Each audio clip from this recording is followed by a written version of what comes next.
ఎందుకు బతుకుతున్నాము? ఎందుకంటే అడవిలో జంతువులు బతుకుతే మనము బతుకుతాము, పెద్ద తేడా ఏమి లేదు. కానీ ఇక్కడ బైబిల్ చెప్పేది ఒకటే.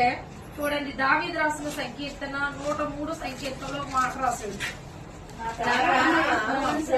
సన్నిధించుము నా అంతరంగములో ఉన్న సమస్తమా ఆయన పరిశుద్ధ నామము నన్ను సన్నిధించుము. చాలు. ఇక్కడ చూడండి, నా ప్రాణమా యెహోవాను సన్నిధించుము, నా అంతరంగములో ఉన్న సమస్తమా ఆయన పరిశుద్ధ నామమును సన్నిధించుము. అంటే ప్రాణం ఉంది కాబట్టి ఈ రోజు మనం అందరం వచ్చి ఇక్కడ స్తుతిస్తున్నాం.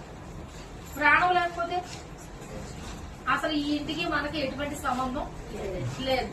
ఎందుకంటే ఇది దేవుడిచ్చిన ప్రాణం. అంటే ఈ రోజు మనం ఇలా తిరుగుతున్నాం, ఇలా తింటున్నాం, ఇలా ఉంటున్నాం, ఇలా జీవిస్తున్నాం, ఇలా నడుస్తున్నాం అంటే దేవుని కృప తప్ప మన దగ్గర అయితే ఏమాత్రం లేదు, మన వల్ల అయితే ఏమీ లేదు.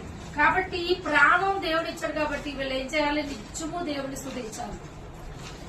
ఏదో నీ అవసరం తీరడం కోసమో లేకపోతే మన బాధలు తీరడం కోసమో ప్రభుని నమ్ముకోకూడదండి. మనం ఒకసారి ప్రభుకి ప్రమాణం చేసామంటే మన జీవిత కాలం ఇక మనల్ని పెట్టులో పెట్టేదాకా ఆయన కోసమే బతకాలి. ఎందుకంటే అలా చూడండి, ఆనోక్ అనే వ్యక్తి ఉన్నాడు బైబిల్లో. అతనంట దేవుడితో 365 సంవత్సరాలు ఏకదాటిగా నడిచాడంట. ఇది కదా నిజమైన సాక్ష్యం. ఒక్కసారి యేసుక్రీస్తుని మనం నమ్మాక, ఒక్కసారి యేసుక్రీస్తుని సొంత రక్షకుడిగా అంగీకరించిన తర్వాత మన గుండెల్లో మన ఊపిరి ఆగిపోయే వరకు కూడా ఆయన కోసం ప్రథమ స్థానం ఇచ్చేవారికి ఉండాలి. ఆయనకి ప్రాణం పెట్టేవారికి. ఈ రోజు నువ్వెవరి బిడ్డవంటే నేను యేసయ్య బిడ్డ, నేను గర్వంగా నువ్వు చెప్పుకోవాలి. అప్పుడు భూలోకంలో నువ్వు ఎంత గర్వంగా అందరి ముందు చెప్పుకుంటావో పరలోకంలో దేవుడు కూడా నీ గురించి అంత గర్వంగా చెప్తాడంట.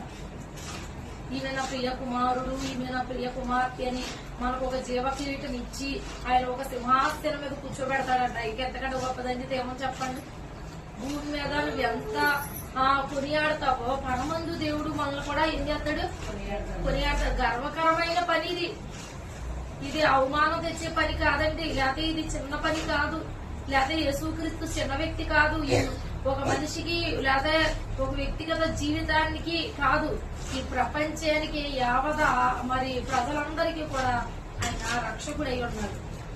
నేను గొప్పవాడి ఉన్నాడు. నవ్వేవాళ్ళు నవ్వుతూనే ఉంటారు, ఏడ్చేవాళ్ళు ఏడుతూనే ఉంటారు, తిడుతూనే ఉంటారు, ఇబ్బందులు వస్తూనే ఉంటాయి, శ్రమలు వస్తూనే ఉంటాయి, కష్టాలు వస్తూనే ఉంటాయి. కష్టాల వైపు, కన్నీళ్ళ వైపు, ఈ బాధల వైపు మనం చూసుకుంటాం కాదు. కానీ జీవితంలో మీరు నేను అనుకున్నది మనం సాధించాలి అనంటే ఈ ప్రాణం ఉన్నంత వరకు దేవుడిని స్తుతించడమే మనం మొదలుపెట్టి దేవుడినే స్తుతించాలి, దేవుడినే మనం ఆరాధించాలి, దేవుడిని మనం కొని అంటాడు. నా అంతరంగంలో ఉన్న సమస్తమా ఆయన పరిశుద్ధమైన నామం. దేవుడు ఏంటి? పరిశుద్ధమైన వాడు. పరిశుద్ధమైన వాడు. మనం చేసే పనులన్నీ కూడా ఎలా ఉండాలి? పరిశుద్ధంగా ఉండాలి. మన శరీరం పరిశుద్ధంగా ఉండాలి, మన ఆత్మ పరిశుద్ధంగా ఉండాలి, మన దేహం అంతటితో కూడా దేవుడిని పరిశుద్ధంగా ఆరాధించాలి. ఎందుకంటే దేవుడికి ఇష్టం లేని పనులు ఎన్నో ఉన్నాయి. ఆయనకి ఇష్టమైన పనులే మనం చెయ్యాలి. మనకి ఆయనకి నచ్చలేని పనులు, ఆయనకి ఆయనకి మనం చూడండి పెదవులతో అంటాడు.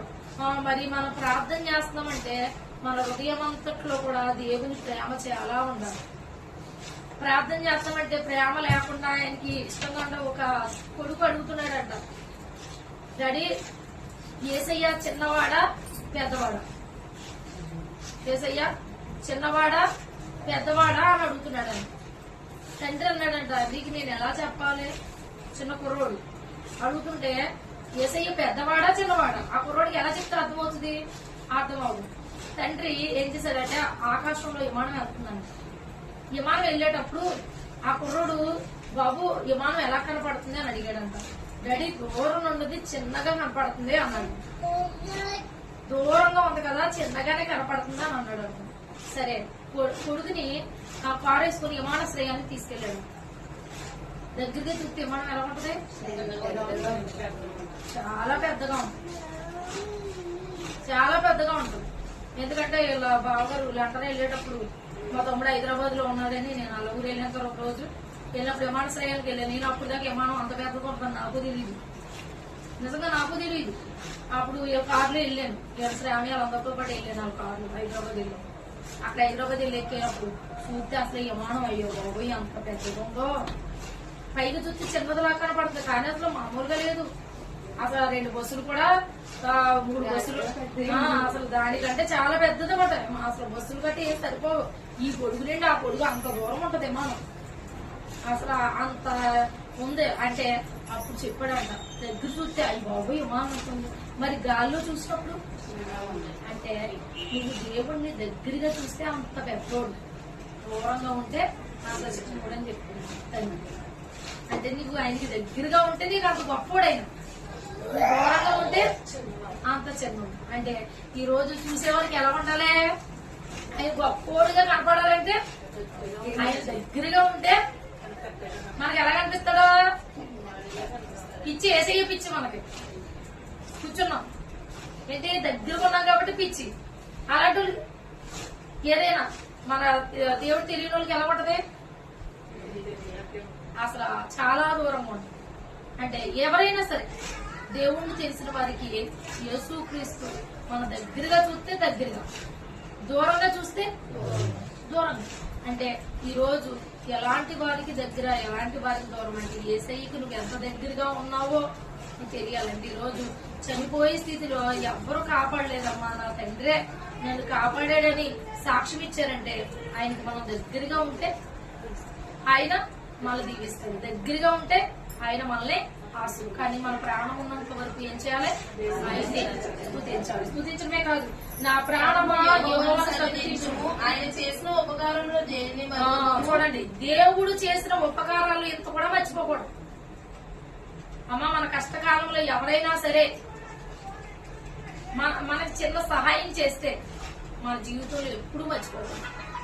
మన ప్రాణం పోయే వరకు మరి మన తలంపులు, మన ఉద్దేశాలు అన్ని కూడా చూడండి ఎలా ఉండాలంటే, ఎవరైనా గత జీవితంలో ఏదైనా చిన్నది చేసుంటే మనం మన జీవితంలో ఎప్పుడూ మర్చిపోకూడదు.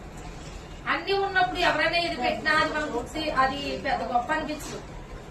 మనకుంది మనం ఇచ్చేవాళ్ళు పెట్టారు, కానీ మనకి ఏమీ లేని స్థితిలో మనకు ఒక వ్యక్తి ఏదైనా చిన్నది పెడితే మనకి ఎంత కృతజ్ఞతలు ఉండాలి? చాలా కృతజ్ఞత చూపించాలి. ఈ రోజు మీరు నేను కూడా బాగా గుర్తు పెట్టుకోవాల్సింది, చేసిన ఉపకారములలో నువ్వు దేనిని మర్చిపోవద్దు. అంటే ఆయన చేసిన ఉపకారముల్లో కంపల్సరీ ఏం చేయాలి? ప్రతి ఒక్కటి కూడా హృదయంలో గుర్తు పెట్టుకోవాలి. ఎప్పుడైతే హృదయంలో గుర్తు పెట్టుకుంటామో హృదయం అంతటితో స్తుతిస్తాం, హృదయం అంతటితో ఆరాధిస్తాం. ఆరాధించేవాడు ఎలాగో మీరు ప్రేయర్ ఎప్పుడు చేసుకుంటారు? పొద్దున్నే చేసుకుంటారు, సాయంత్రం చేసుకుంటారా? Very good. ఎందుకంటే ప్రతి ఇంట్లో ఏముండాలంటే ప్రార్థన ఉండాలి. కోపం నీతిమంతులు గుడారంలో నుండి రక్షణ సునాదం బయటకు వెళ్లాలంటే ప్రతి ఇల్లు ప్రార్థించే గృహమై ఉండాలి.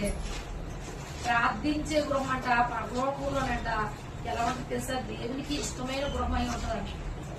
పరమందు వాళ్ళకి ఒడిలో పోసిన బహుమానం ఎక్కడ దాచేటంటే పరలోకంలో ఉంటుంది. భూమి మీద నీకు దగ్గర డబ్బులు లేకపోయినా, భూమి మీద నీకు సరైన ఆరోగ్యం లేకపోయినా, భూమి మీద నీకు సరైన హోదా లేకపోయినా, భూమి మీద నీకు ఏది సరిగ్గా లేకపోయినా కానీ నీకు దేవుడి రాజ్యంలో ఏముంది?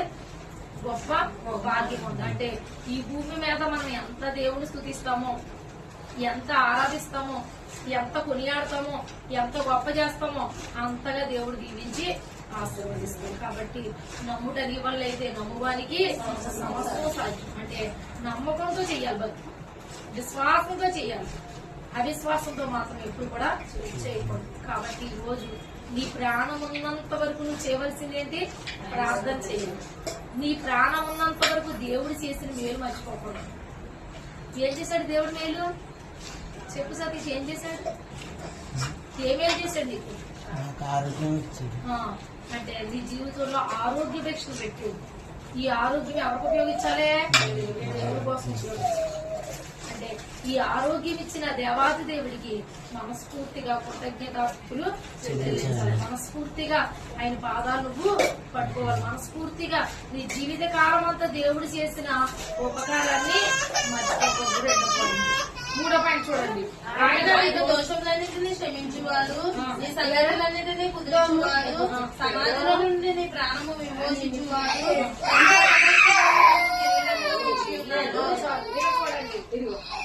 ఇక్కడ ఈ దోషములన్నిటినీ క్షమించి నీ సంఘటనలన్నీ కుదిర్చి ఆయన సమాధిలో నుండి నీ ప్రాణములు విమోచించి కరుణ కటాక్షములు నీకేం చేశాడంట? కిరీటంగా ఇచ్చాడు. కరుణ కటాక్షములు కిరీటంగా ఇచ్చాడు. అంటే ఈ రోజు దేవుడు కిరీటాన్ని మనకు ఇవ్వాలి. లేకపోతే దేవుడు బహుమానాన్ని మనకి ఇవ్వాలి. దేవుడు ఒక కిరీటాన్ని ఆయన చేయవలసింది ఒకటి. మనకిచ్చిన ఈ ప్రాణాన్ని బట్టి ఏం చేయాలంట? దేవుని సంఘటన అంటే ప్రతి పనిలో కూడా అంటాడు ఆయన ఇచ్చి కిరీటం పొందుకోవాలంటే విమోచించబడాలి. ఎవరిలో? దేవుడు విమోచన అంటే ప్రతి పాపం నుండి విమోచకుడు అవ్వాలి. మన మాట మారాలి, మన చూపులు మారాలి, మన ఆలోచన మారాలి, మన పిల్లలు మారాలి, మన ఉద్దేశాలు మారాలి, మన తలంపులు మారాలి. ఇవన్నీ ఎప్పుడైతే మారతాయో ఆటోమేటిక్ గా దేవుని ఆశీర్వాదాలు పొందుకోవాలి. కానీ మన చూపు మారకపోయినా, మన మాట మారకపోయినా, మన ఆలోచన మారకపోయినా దేవుడితో ఉండే అవకాశం మనకు ఉండదా? ఉండదు. ఆయన ఉంటానన్నా వద్దమ్మా అంటుంది. కాబట్టి ఈ రోజు విమోచించబడిన వారిగా అంటే దేవుడిని తెలుసుకున్న వారిగా మాత్రమే మనం ఉండాలి. దేవుడితో నడిచే వారిగా మనం ఉండాలి. దేవుడితో మరి ప్రతి పనిలో కూడా ముందుకెళ్ళిపోయే ఆలోచన విధానం లేకపోతే ముందుకెళ్లే ఆ ఉద్దేశ విధానం మనకు కావాలి. కాబట్టి ఈ రోజు ప్రాణం ఉన్నంత వరకు ఏం చేయాలి? ఎప్పుడైతే నువ్వు స్తుతిస్తావో దేవుడు నీ పక్షాన్ని ఏం చేస్తాడు? ఒక ఉపకారము చేస్తాడు. ఆ ఉపకారం బట్టి ఏం చేయాలంటే విమోచించబడాలి. అంటే ప్రతి మాలిన్యం నుండి, ప్రతి బంధకాల్లో నుండి, ప్రతి చెడులో నుండి, ప్రతి చెడ్డ గుణంలో నుండి, ప్రతి చీకటి శక్తిలోంచి, ప్రతి క్రియలోంచి కూడా మనం బయటకు వచ్చేసినప్పుడు మన సంఘటనలన్నీ కుదిర్చి మనం విమోచించి ఆయన కరుణ కటాక్షములు మనకి ఏం చేస్తాడట? కిరీటం కూర్చుతాడు. ఆ కిరీటాన్ని పొందుకోవాలి. ఆ కిరీటాన్ని మనం సంపాదించుకోవాలి. ఆ కిరీటాన్ని మనం అనుభవించాలి అని అంటే ఎవరో ఏదో కిరీటం పెడితే మనకు రాదమ్మా. దేవుడు మన కిరీటం పెడితేనే, దేవుడు బహుమానం మనకు ఇస్తేనే, దేవుడు మనల్ని దీవిస్తేనే, దేవుడు మనల్ని ఆశీర్వదిస్తేనే, దేవుడు మనం గొప్ప చేస్తేనే మనం గొప్ప స్థాయిలో ఉంటాం. ఎవరో మనం గొప్ప చేసినంత మాత్రాన, ఎవరో మనం దీవించినంత మాత్రాన, ఎవరో మనం ఆశీర్వదించినంత మాత్రాన, లేకపోతే మరి ఎవరో మనం క్షమించినంత మాత్రం మనకి ఏం జరగదు. దేవుడే ఉండాలి, దేవాతి దేవుడే ఉండాలి. కాబట్టి ఈ రోజు నిజమే చూడండి, ఆయన స్తుతించిన వ్యక్తులు దావీదు మహారాజు ఆయన స్తుతిస్తానే ఉన్నాడు. అతను ఏమయ్యాడు? ఇశ్రాయేలు ప్రజలకు రాజుగా అయ్యాడు. ఇశ్రాయేలు ప్రజలకి రాజుగా అయ్యాడు. ఆయన చేసిన మేలు మర్చిపోకుండా ఆయన్ని మనం ప్రార్థించిన వ్యక్తి ఎవరో? అబ్రహాము. విశ్వాసులకు తండ్రి. దేవుడు చేసిన మేలు దేన్ని మర్చిపోలేదంట.